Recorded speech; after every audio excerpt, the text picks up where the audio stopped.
just start with a quick, actually why, if you see compared to VCs, there are very few CVCs in the country, or globally as well. But suddenly in the last 5 years, if you see, you find the emergence. If you read the NASSCOM startup report, you find a lot of VCs coming up. Think through it. I will come back to the question, why do you think giants or corporates like us, I represent Diageo, I work with a giant, but why are giants forced to start, I would say forced to start VC arms?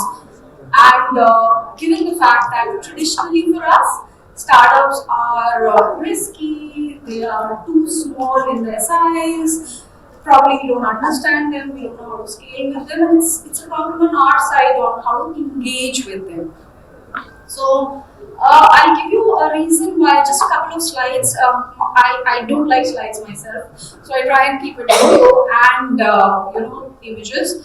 I'll tell you what is the FOMO as to why we went and created the venture fund, or most of the FMCG world today has. If you just Google it up, most of them have. HUL has, P&G has, L'Oreal has, we have. So all of us, Procter and even Pernod, our competitor, has. So most of us have a VC arm as part of it. This is, and what I'm showing you actually, I showed to my board. We are a public listed company under United Spirits Limited. I showed this to the board. Of course, it's toned down a bit in terms of confidentiality, but it's primarily how we went about convincing our authorities on why we need to start the VC. Left hand side, right hand side, pretty clear why UBS, which was in the Guinness Book of World Record in 2008, 8 years down the line, this is what happened to them. They got disrupted. Again, disruption. We all understand innovation. We work very, very well on innovation. By the way, all giants have very large team and huge amount of funding to back innovation. So it's not like we don't have in-house innovation teams that are not working on. But where is the problem and why are we missing out on what that is happening around us, which is called macro factors. This again, I put this together 4 years ago. I haven't updated it, but this was also to show my board that how dynamically things are changing. Probably companies that were at the top for 20, 25 years were getting disrupted very, very quickly. Again, this is a small video. I am reasonably okay at presentation, but I'm even better at skipping. So any point you want me to skip and make it faster. Let me just show you what's. How do I play that?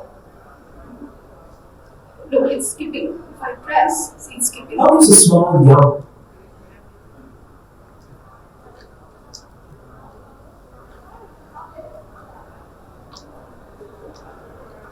No. How is it?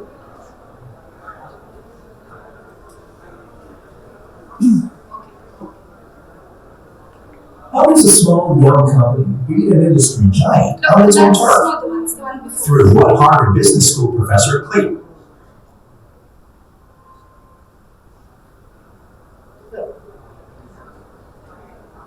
This one. Stop playing. It's okay. Wait. Stop playing. Okay. No issue. Okay, let me just stop here. Stop here. There's a video, you can look it up online, on how Ocado in the UK was disrupting Amazon. So the disruptor was disrupting the disruptor himself. What I have next is actually why, and I asked you this question in the beginning. If some of you could, just put your thoughts together on why do you think, and I'll take the lead. Why do you think giants like us, we are slow, we are too regimented, we have very, very stringent processes, we don't know how to think, we are 9 to 5 employees. So why do you think that, where's the gap? Any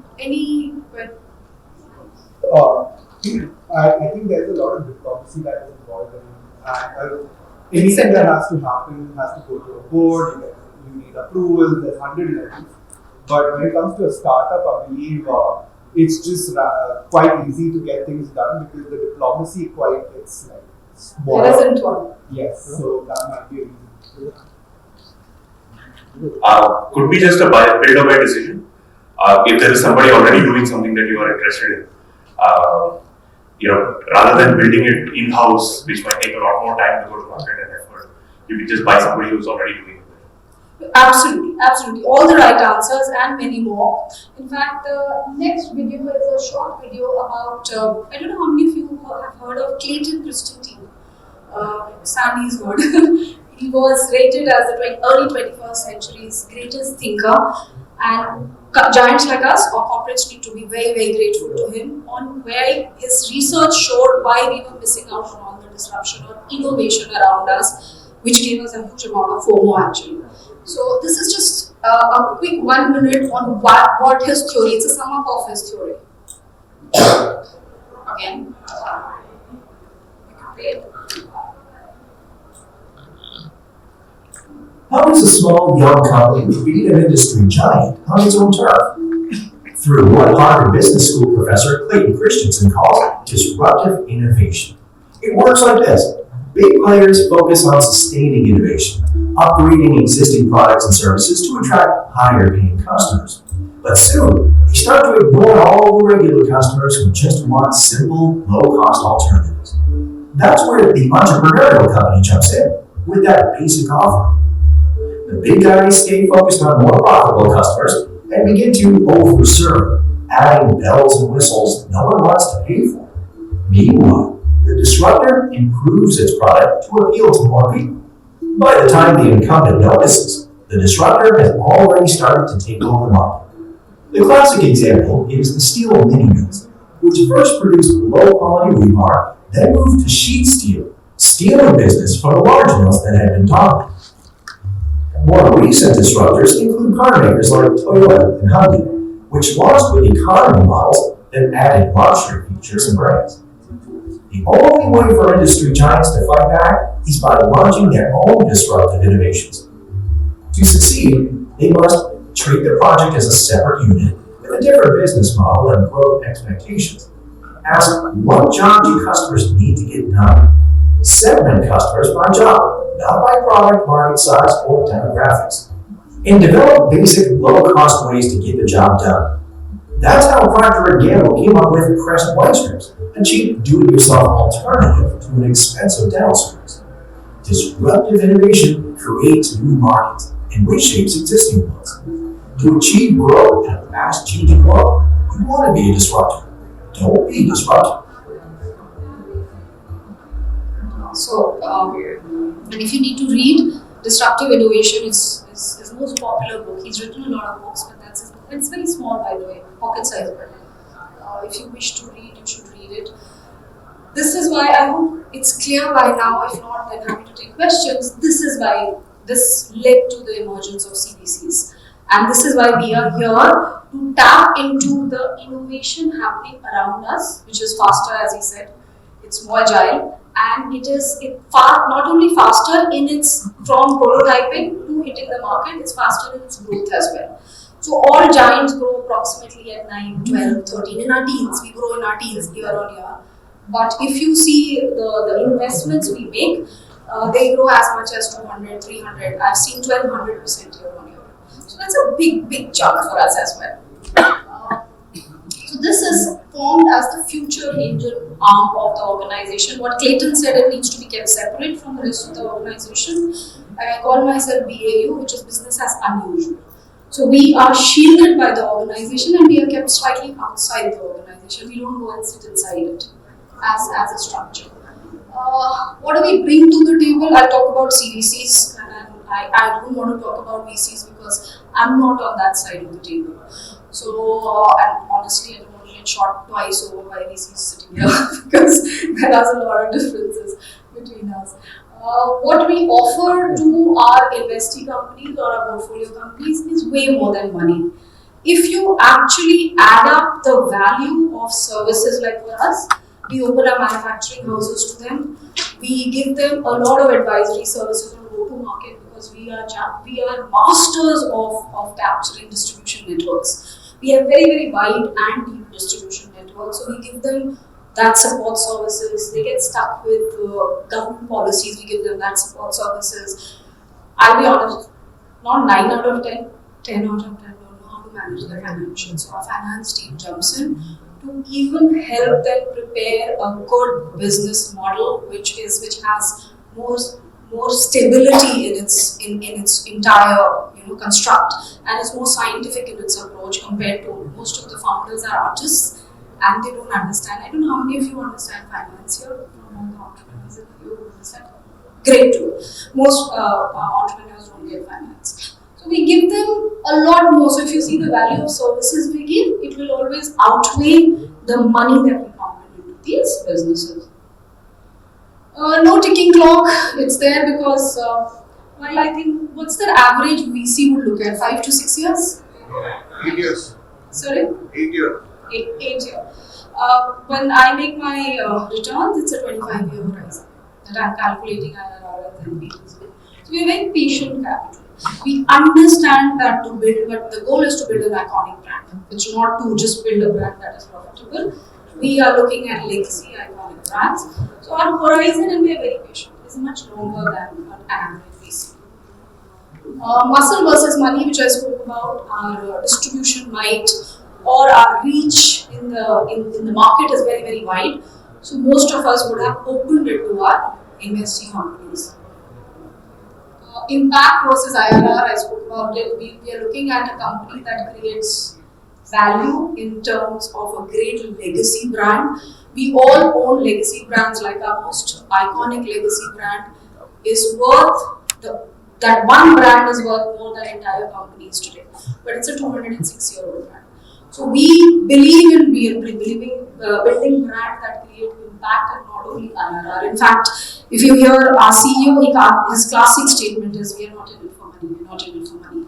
Because we are giants, we know how to earn our money elsewhere. So that's the goal. 0 to 1 wins while we are challenged. We don't know how to do small innovation, what you saw in Clayton Christensen's video. We are poor at 0 to 1. It misses our brains and eyes completely.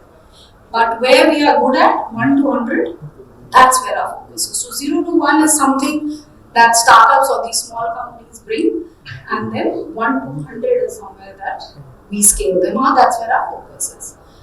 We enable, if you see, we treat them like kids. You nurture kids. You don't compete with them. So we nurture them and we protect them in a big way. So the organizations, wherever they are incubated, large organizations will nurture and protect them. What we like about these, what we lack and why we have put in money is, most new age companies have very creative ways of doing business.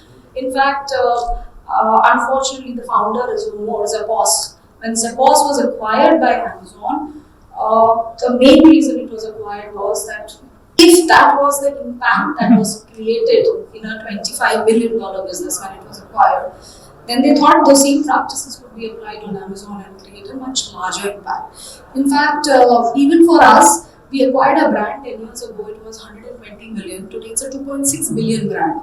But we ran with the same growth hacks. So what we call growth hacks, you need growth hacks and trade secrets for every brand or every product that you're building. We use the same, what came with us, we just did it in a larger way. So that's the focus. Direct channels for FMCG companies like us, D2C was enabled from your side. It came from your side to ours, not the other way around. We were forced to get into D2C by startups. So digital channels are not something which is a strong point of at least to start with most FMCG companies. We got into it much later. So that's one reason why we might domestic brands from the startup. Scale supplies, yes. Most startups, at least in our industry, die because of supply chain distribution issues. So supply chain is something we've realized that most people have. We have startups, by the way, who started from their garden. So they started making it by hand from their garden, but we know they're not going to go very far with it. So we streamline them, put more science to their supply chain, the entire network. And by the way, it was tough for us. Because if you see any large giant, the manufacturing hubs are not equipped to do small volumes. So for us, it's the reverse challenge. How do we accommodate small volumes? It's a huge challenge. But I think most of us have figured out. create lasting stories, what I was talking about in terms of legacy brands. That's what we look for. We look for founders who have great vision, probably vision that will outlive their life. So we look for those kind of visions. Examples of giants from our own country, there are lots. If you Google it up in public domain, you'll find lots. But I just picked three of my favorite. You would have heard of Beardo. Please heard of Beardo?